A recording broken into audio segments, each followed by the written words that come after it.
নমস্কার, আমি টিয়া। আমার নতুন একটা ব্লগে স্বাগত। বন্ধুরা, কেমন আছো? আশা করি ভালো আছো। মিষ্টি দুষ্টু সকালে তোমাদের সঙ্গে কথা শেয়ার করতে চলে এলাম গাইস। এখন 9টা 10টার মতো বাজে। এখন 9টা 10টার মতো ভুল বললাম, এটা সরি গাইস। প্রায় 8:30 9টার মতো বাজে। আমার ছেলে এবার স্কুলে যাবে, তার জন্য আমি রান্না করছি। দেখো কি কি রান্না করছি না করছি দেখতে থাকো।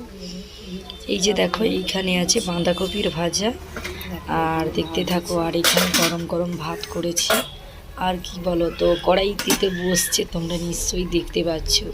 এটা আবার কি রান্না করছে কিয়া দিদি ভাই? তোমরা হয়তো ভাবছো এটা আবার কি রান্না। এটা এই দেখো গাইস, এখানে আমি রান্না করছি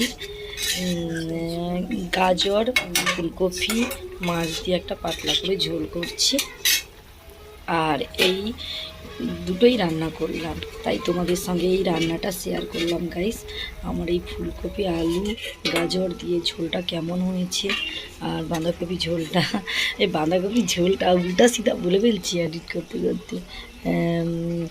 এই যে বাঁধাকপি ভাজলাম, তাই তোমাদের সঙ্গে শেয়ার করলাম। আমার এই রান্নাটা কেমন হয়েছে গাইস, প্লিজ কমেন্ট করো। আর কারা কারা খাবে চলে এসো, সকাল সকাল রান্না করছি। রোজকার হাউস ওয়াইফ যারা থাকে, রোজকার তো তাদের এই কাজটা করতেই হবে, তাই করতে চলে এলাম।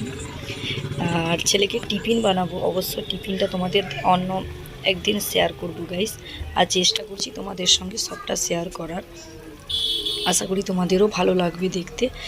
আর এখানে এই ঝোলটা এমন কোনো মশলাপাতি দিই না, কারণ বাচ্চা খায় বলে আমি বেশি রিচ করে করিনি। অবশ্য এখানে দিয়েছি একটা পেঁয়াজ, একটু ছোট্ট করে আদা বাটা, আর ধনেপাতা, টমেটো অল্প করে দিয়েছি।